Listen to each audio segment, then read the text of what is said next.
Otep à tous, bien-aimés frères et sœurs. Le convoi de Ousmane Sonko a été attaqué pendant qu'il était en campagne pour les législatives. Vous savez que l'Assemblée nationale du Sénégal a été dissoute par le président Bassirou Diomaye Faye. Et donc, le mois de novembre, ce mois-ci qui commence, il y aura des élections législatives pour voir si Ousmane Sonko peut obtenir la majorité à l'Assemblée générale afin qu'il puisse gouverner, qu'il puisse avoir tous les pouvoirs. Et question, pourquoi les Sénégalais qui venaient de voter un homme, Bassirou Diomaye Faye et Ousmane Sonko, 7 mois après, ils le vomissent en attaquant son convoi? Question sérieuse, les amis. 7 mois seulement de gouvernance. Ousmane Sonko, pour gagner les voix, au début de sa campagne, vous savez qu'il avait déclaré que Macky Sall avait menti sur les chiffres concernant le budget, la gestion et autres. Les chiffres qu'il avait donnés, ce n'étaient pas des chiffres réels. Très bien, soit, supposons. Je ne dis pas le contraire. Mais je vous rappelle tout simplement que Ousmane Sonko, c'est un spécialiste de la diffamation. Ousmane Sonko a été poursuivi pour diffamation contre le ministre de l'Intérieur de Macky Sall. Et cette diffamation-là, la Cour l'avait reconnu coupable et l'avait condamné. Je ne parle pas de l'affaire des fesses, de la coiffeuse, non. Je parle de la diffamation. Question. Qu'est-ce que la diffamation? La diffamation, c'est le fait d'affirmer des choses sans être capable de le prouver, dans le but de salir, de dénigrer une personne. C'est-à-dire, vous accusez quelqu'un d'avoir volé de l'argent, alors que la personne n'a pas volé de l'argent. Vous n'avez aucune preuve pour le prouver. Et quand on cherche des preuves, il n'y a rien. Vous êtes en train de diffamer. C'est la spécialité d'Ousmane Sonko.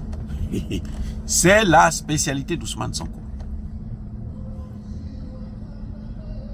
Donc, ce qu'il a dit là, concernant Macky Sall après, quand il est rentré, il est rentré au Sénégal, il dit, il faut qu'on nous prouve maintenant qu'eux, ils sont mieux que nous. Puisque tout ce qu'ils ont fait là, depuis qu'ils sont là, ils n'ont encore rien fait de nouveau.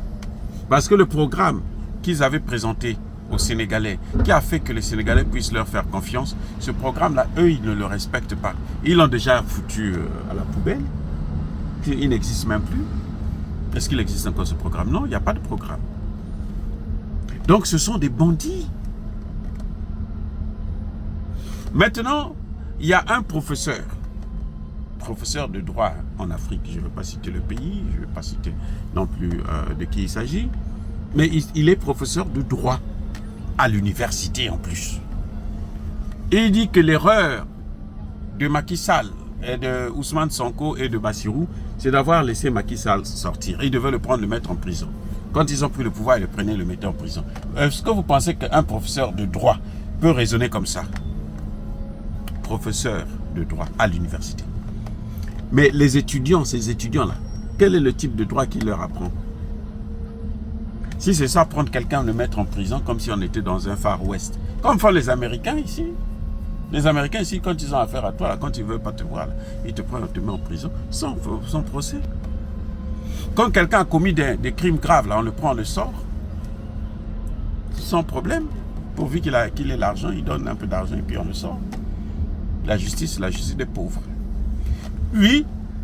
Il veut faire du Sénégal la jungle. Donc, un ancien président, vous le prenez comme ça, après 12 ans à la présidence de la République, vous le prenez, vous le mettez directement en prison, sans passer par la justice.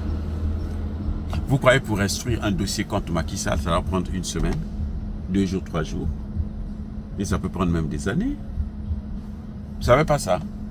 Donc, ce professeur de droit, quand il dit que Ousmane Sonko ne devait pas laisser Macky Sall sortir, ça veut dire que le même jour, le jour qu'il a prêté serment, là, le lendemain, on prenait Macky Sall en mettant en prison. Sur quelle base? Sur encore la diffamation d'Ousmane Sonko? Regardez, là, il est coincé, il n'arrive pas à prouver que effectivement ils avaient donné des faux chiffres. Oui. Donc, s'il y a quelque chose, si les Sénégalais ne sont pas contents de lui après 7 mois, il y a un problème. Il y a un problème. Et ça, moi, je ne suis pas sûr que ce soit Macky Sall qui est derrière. Je ne suis pas sûr, personnellement. Je pense que les Occidentaux peuvent être responsables. Hein? La France, les États-Unis et autres. Pourquoi je dis ça? Mais Ousmane Sonko et Bassirou ont bien demandé à ce que les Français et les Américains viennent assurer la sécurité à la frontière entre le Sénégal et le Mali. Vous voyez, non? Vous voyez où je veux en venir? Je viens. On entend d'avancer. Bon. Mais ils ne peuvent pas quitter là-bas, prendre des avions et puis venir directement assurer la sécurité, s'installer à la frontière avec le Mali, puisque les Occidentaux, l'OTAN veut encercler l'AES. Ils sont au Bénin, ils veulent être au Togo, ils sont en Côte d'Ivoire, ils sont au Sénégal déjà, il y a une base militaire française, plusieurs même. Ils veulent maintenant il y a aussi une base militaire américaine, ils veulent que ça soit officialisé, mais faire de plus grandes bases où ils vont occuper carrément des villes entières. C'est ce qu'ils ont fait au Niger. Pour encercler complètement, parce que les États-Unis, c'est comme ça qu'ils vivent. Les Européens, la France, là, qui a perdu déjà beaucoup de le Sahel, elle ne peut pas se permettre de perdre le Sénégal. Et le Bassirou lui-même a ouvert la porte. Ce n'est que lorsque l'araignée, la maison est fondillée, que l'araignée rentre. Bassirou a ouvert la porte. Il a laissé l'accès aux Occidentaux, à l'Union européenne, de venir s'installer au Sénégal. Mais pour s'installer, il faut quoi? Il faut mettre le trouble. Et une population qui est déçue de votre politique, là, c'est une population qu'on manipule facilement. Oh, les amis, on ne peut pas manipuler une population qui est déterminée pour sortir de l'indépendance. Vous voyez le Burkina Faso? La seule chance de Bassirou et de Sonko, c'est d'appliquer le panafricanisme pur et dur. Ils ne le font pas. Ils vont décevoir toujours la population. Et c'est facile de recruter parmi eux. Bientôt, vous allez voir, ça va être maintenant le terrorisme. Le Sénégal n'est pas une exception, comme pensent certains Sénégalais qui se disent que non, nous on est une démocratie, nous on est ceci. Vous n'êtes rien du tout. Vous êtes comme tous les pays africains, des pays des Noirs, qu'il faut mettre à genoux, qu'il faut contrôler. Et la meilleure façon de contrôler, c'est créer le chaos, maîtriser. Ils mettent le chaos, mais que eux seuls maîtrisent. Vous êtes obligé de compter sur eux pour faire quoi que ce soit. Quand Bassirou va commander les vaccins, l'argent, des ceci, les cela, vous croyez que ça apporte quoi? La conséquence, c'est quoi? Mais la conséquence, c'est ça. C'est qu'ils veulent maintenant s'installer. Ils ne peuvent pas venir comme ça. Venez garer la frontière, une frontière où il n'y a pas un pays qui est sécurisé. Non. Il faut mettre le chaos. Moi, c'est comme ça que je vois ça. Je ne dis pas que Macky Sall est un saint. Non. J'ai dit tout simplement que Macky Sall n'est plus, ce sont eux, ils n'ont qu'à gérer. Je reviens encore sur la thèse selon laquelle, quand vous voyez qu'il y a des morts lors des manifestations, là, ce n'est pas toujours le pouvoir qui est en place. Là, cette fois-ci, on attaque carrément Sonko. Son cortège. Vous allez accuser qui encore? Sonko lui-même? Puisque c'est le pouvoir qui... C'est le rôle du ministère de l'Intérieur, donc il n'a pas un bon ministre de l'Intérieur. Son ministre de l'Intérieur en général, hein? Le ministre de l'Intérieur au Sénégal, c'est un général qui a travaillé aux Nations Unies pendant toute sa vie.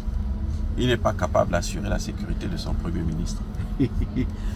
Tout ça là, c'est calculé, c'est maîtrisé. Parce qu'on veut mettre le chaos au Sénégal. Pour qu'il s'installe définitivement, qu'il mette de grandes bases là-bas. Et ça, c'est la faute à Ousmane Sonko et à Bassirou. Je ne dis pas que s'ils avaient dit, ils avaient choisi la voie du panafricanisme, ça allait être simple. Non, pas du tout. Regardez le Tchad. Le Tchad, ce que vous pouvez voir au Tchad, c'est parce que les Français veulent installer une base militaire à la frontière avec le Niger. C'est tout. Notre problème, c'est l'Occident. Le malheur de l'Afrique, c'est d'avoir croisé ces gens-là. Ils sont d'une méchanceté qui n'a pas de limite. Et comme nous n'avons pas de dirigeants sérieux, eh ben, ils prospèrent.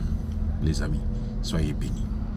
J'espère seulement que la campagne va se terminer normalement et les élections auront lieu dans le calme et la paix. Soyez abondamment bénis par le Dieu de Kémite et par nos ancêtres angélisés. Vive l'Afrique éternelle, j'ai dit et j'assume.